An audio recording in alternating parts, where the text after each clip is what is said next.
Halo, Assalamualaikum warahmatullahi wabarakatuh.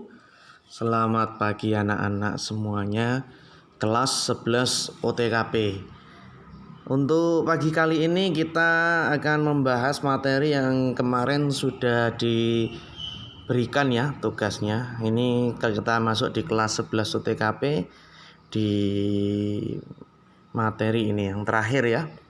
Pengertian humas menurut beberapa ahli. Nah, ini minggu kemarin kita sudah membahas mengenai humas menurut beberapa ahli. Sudah dicatat toh?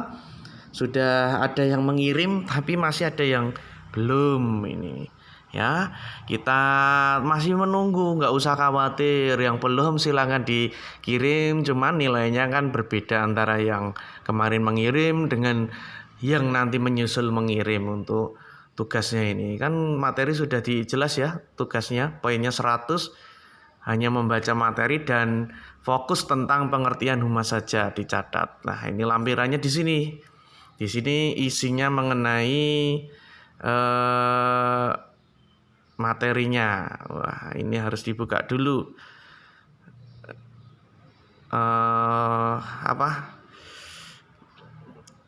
Sinyalnya, modal kuota dulu. Jadi nggak cuma kalian, kita juga harus modal kuota. Lah, ini seperti ini.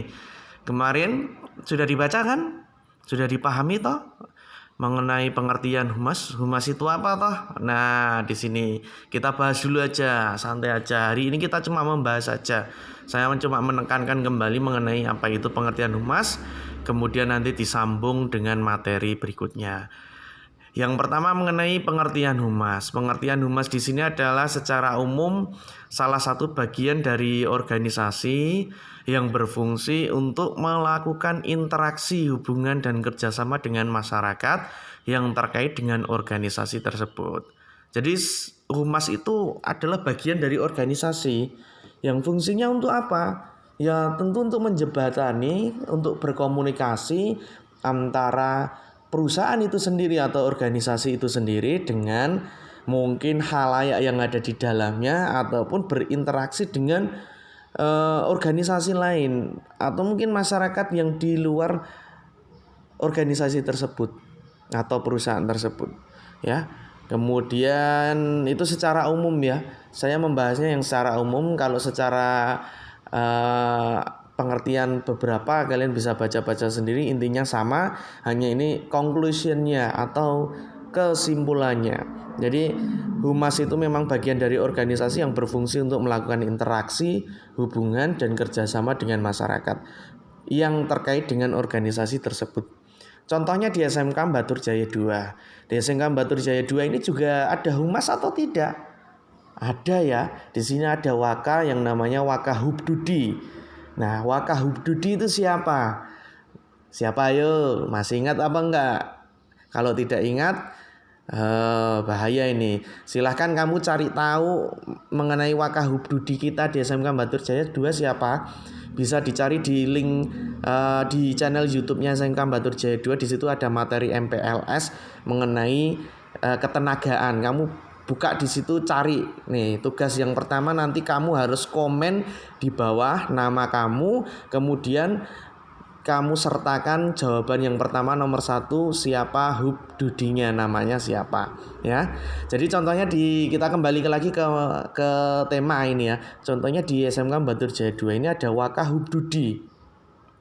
Nah, Waka Hubdudi ini yang nanti akan sebagai jembatan untuk berkomunikasi atau berinteraksi dengan beberapa pihak yang berkaitan dengan organisasi tersebut, yang berkaitan dengan SMK Batur Jaya 2. Contohnya di sini yang berkaitan dengan Batur Jaya 2, yang di luar itu contohnya adalah dunia usaha, dunia industri. Karena kita pasti akan PKL besok.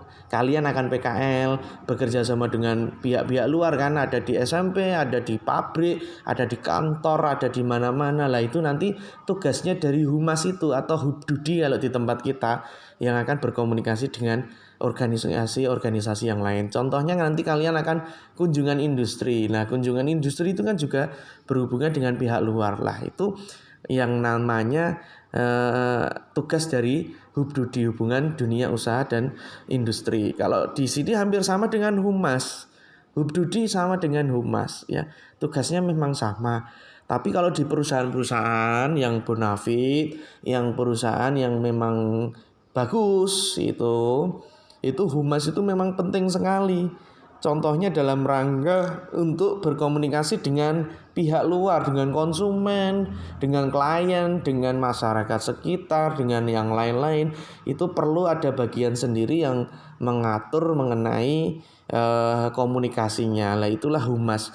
Peran fungsi humas itu di situ. Itu ya, jelas ya. Berarti humas itu apa? Yaitu memang salah satu bagian organisasi yang berfungsi untuk melakukan interaksi, hubungan, dan kerjasama dengan masyarakat yang terkait dengan organisasi tersebut. Kemudian ya, ini beberapa pengertian yang sudah kalian catat, sudah dicatat toh. Nanti kalian pelajari sendiri. Nah, fungsi humas ini sendiri banyak ya. Ada menurut Edward L. Bernays. Di sini adalah fungsinya memberikan pemahaman kepada publik. Pemahaman kepada publik mungkin berkaitan dengan birokrasi atau kebijakan yang diambil sebuah perusahaan. Kemudian mungkin memahamkan pada publik terkait dengan isu yang berkembang yang tidak sesuai dengan kondisi perusahaan. Contohnya seperti ini. Dulu ada isu mengenai kopi luwak itu terdiri dari salah satu bahannya terbuat dari babi, sehingga membuat itu menjadi non halal, padahal itu adalah hoax atau berita tidak benar. Maka dari situ humas berfungsi untuk memberikan pemahaman kepada khalayak ramai bahwa itu hoax atau tidak benar, seperti itu. Kemudian melakukan persuasi kepada masyarakat dengan tujuan untuk mengubah sikap dan tingkah laku. Contohnya ini tugas humas ini memberikan persuasi ya, ajakan kepada masyarakat untuk mengubah sikap dan tingkah laku. Itu contohnya humas. Kalau kita tahu humas dari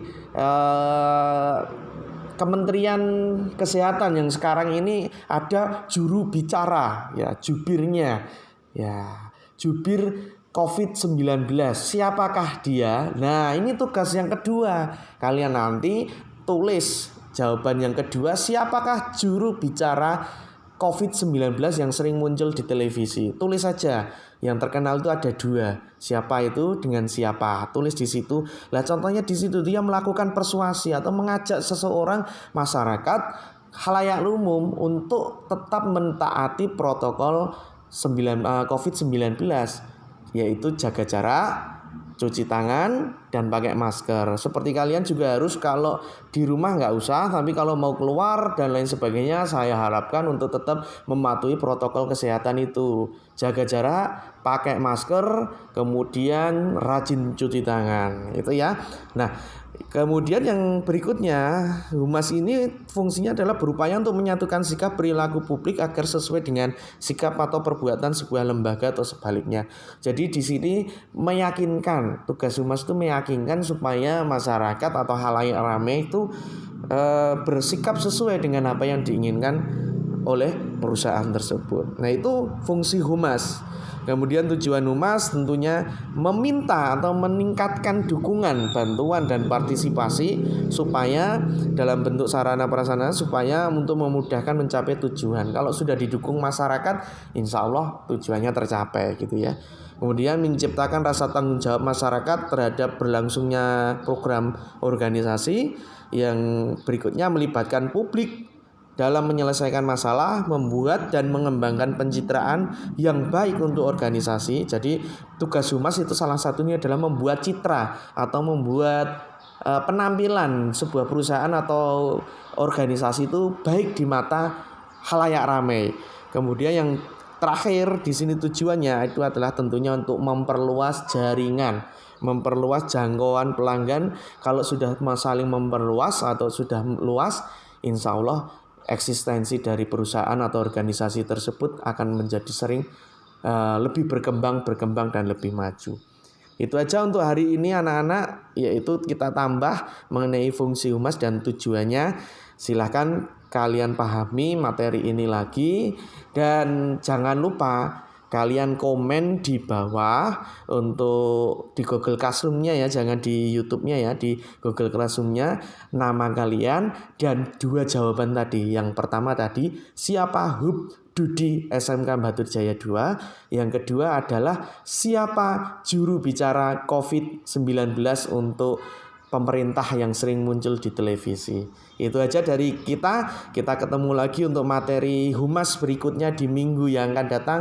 Tetap semangat, tetap berdoa. Semoga kita semuanya diberikan kekuatan dan rahmat oleh Allah Subhanahu wa Ta'ala. Tetap jaga jarak, tetap pakai masker, dan jangan lupa cuci tangan. Dari saya cukup sekian. Assalamualaikum warahmatullahi wabarakatuh.